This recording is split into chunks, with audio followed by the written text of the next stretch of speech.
वृंदावन ससुराल संभाल राणा तेरी नगरी मेरी वृंदा।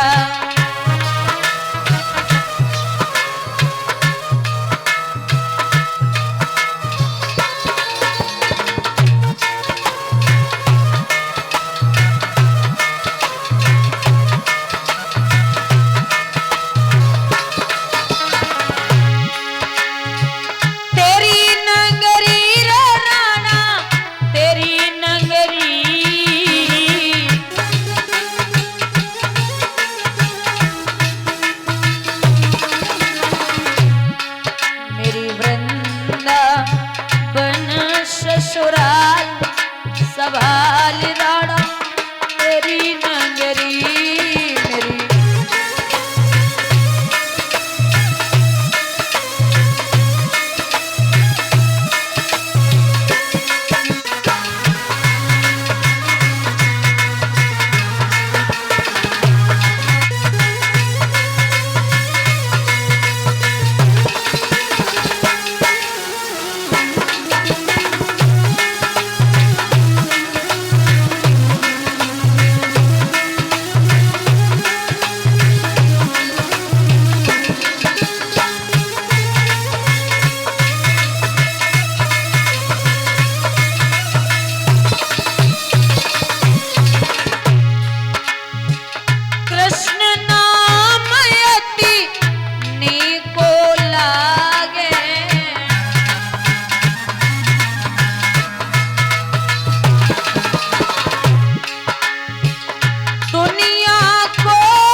ऐसी थी व्रज की माधवी।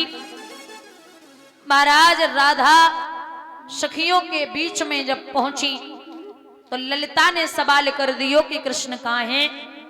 राधा ने बड़ी प्यारी बात कही कि अरियो वाली कीर्तन जिनका होता होगा होगी न कपट की चाल, जहां नाचते मिलेंगे ओरी ललिता यशोदानंदन गोपाल, वहां रखा होगा आराधन सो प्रेम परोसा थाल, जहां झेमते मिलेंगे ओरी ललिता यशोदानंदन गोपाल वहां। भगवान हर जगह है। राधा गाय दोहे के लिए घोषी। कृष्ण ने वहां 2 मिनट के लिए दर्शन दिए, मुस्कुरा के कृष्ण वापस गए। तो राधा ने विचार किया कि अब बिना कन्हैया के किसी और का चेहरा नहीं देखूंगी, इसलिए नेत्र बंद करके उसी खर्ग में लेट गई। सखियों ने जाकर के देखा तो राधा बेहोश पड़ी। बाहर निकाल के लाई हैं, बड़े बड़े वैद्य ज्योतिषी आए, लेकिन राधा को ठीक नहीं करे पाओ। स्वयं ललिता कृष्ण को लेके आई है, बड़े बड़े जंतर मंत्र भगवान ने दिखाए। राधा जब उठ के बैठी तो भगवान बोले, हे देवी आप एक बात बताइए, आपने इतना सुंदर सा स्वरूप ऐसा कर लिया, आपको इतनी बड़ी चाल चलने की क्या जरूरत थी? तो राधा ने जवाब दिया, हे प्रभु आपके मुस्कुराते हुए चेहरे को हमने देखा तो नेत्र बंद कर लिए, विचार किया कि किसी और का चेहरा नहीं देखूंगी। भगवान बोले, जाओ मैं वरदान देता हूं, क्या हम रहें या चले जाएं, लेकिन हमारे हृदय से आपके लिए भक्ति कभी कम नहीं होगी, और जो पद लक्ष्मी और सीता का है वही पद हमेशा तुम्हारा रहेगा। इस प्रकार से प्रभु अंतर्ध्यान होते हैं। अब श्री सूत जी वर्णन करते शौनकादिक ऋषियों। एक दिन की बात है, ब्रज की गोपियां भगवान से सवाल करने लगी कि हे केशव हमें यह बताइए आप मेरे साथ में महाराज कब करोगे? भगवान बोले, समय आने पर। वो समय आया है, वसंत ऋतु की पूर्णिमा के दिन भगवान ने योग माया के द्वारा सुंदर सी जगह बनवाई। उस जगह को देख करके भगवान ने होठों पे बंसी रखी और बजाना शुरू कर दिया। जब बजाना शुरू किया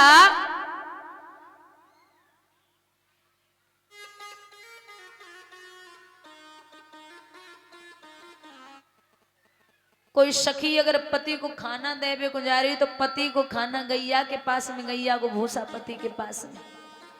कोई सुरमा लगा रही तो एक आंख में सुरमा लगो, एक हाथ में सुरमा दानी बई लेके भागी पड़ी। कोई सासू के पांव दबा रही सो पांव ही खींचने लगी। ऐसी मुरली की धुन सखियन को पागल कर रही है दादा। सखियां चिल्लाए कि बोली, अरे वाली कृष्ण की मुरली की धुन सुनाई पड़ रही, लेकिन कन्हैया दिखाई नहीं दे रहे।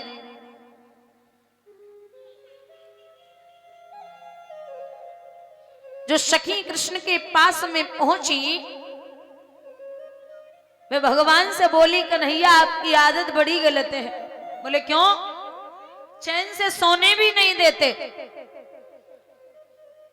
अब रात्रि को समय है। भगवान बोले, हमें ये बताओ तुम्हें शर्म आनी चाहिए, हमारी बंसी पे तुम दौड़ी चली आई अपने अपने पति को छोड़ के, तुम्हें शर्म नहीं है? कैसी पतिव्रता हो? अब एक बात बताओ, पहले तो तुम काऊ को निमंत्रण करो और वो निमंत्रण खाए को तुम्हारे घरे पहुंच जाए, फिर बात जब पूछो काले ना आए हो, कितनी बड़ी बेइज्जती होगी। पहले तो भगवान बंसी बजाए के बुलाए रहे, और जब सखियां पहुंच गई तो बोले काले ना आई हो।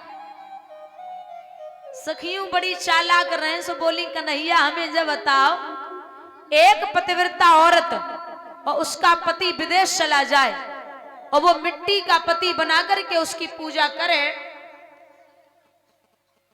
और जब वो मिट्टी के पति की पूजा कर रही हो तो उसका असली पति विदेश से आकर के कुंदी को खटखटा दे, तो हमें ये बताइए गोविंद, वो असली पति के लिए दरवाजे खोले या जो मिट्टी का है उसकी पूजा करती रहे? बोलिए। मिट्टी की एक तो वो प्रतिमा बनी रखी है, वो बिना उसकी पूजा करे भोजन नहीं करती, और एक जो असली आ गया, महाराज ये बताइए उसके लिए दरवाजे खोले या मिट्टी का पति उसकी पूजा करती रहे? तो भगवान बोले का बावरियों, जब असली ने आए कि कुंदी खटखटाए दई तो फिर नकली की क्या जरूरत है? तो सखियां बोली, बस संसार के पति पिता पुत्र सब आपके सामने नकली हैं। आप एक असली हो। तुम हमारे पति तो छोड़ो, हमारे पति ने क्यों पति तुम ही हो। अब तक तो हम वहां रहे, लेकिन अब आप स्वयं आए हो तो मुझे आपकी सेवा करनी है, आपके साथ रहना है। मैं पतिव्रता हूं, पतिव्रत धर्म में कोई कमी नहीं है। भगवान बोले अरे ओ बावरी, तुम जानती भी हो कि पतिव्रता के लक्षण क्या होते। बोले तुम ही बता दो, जवाब दो कि पतिव्रता औरत कुछ भी कर सकती है, काल से भी लड़ सकती है। एक वो थी सावित्री जो यमराज से लड़ गई, और एक भगवान साक्षात उदाहरण देते हैं कि एक गरीब व्यक्ति रोज लकड़ियां तोड़ने के लिए जाता, और जब लकड़ियां तोड़ के वापस आता तो घर में हवन करने के बाद तब लकड़ियां बेचने जाता।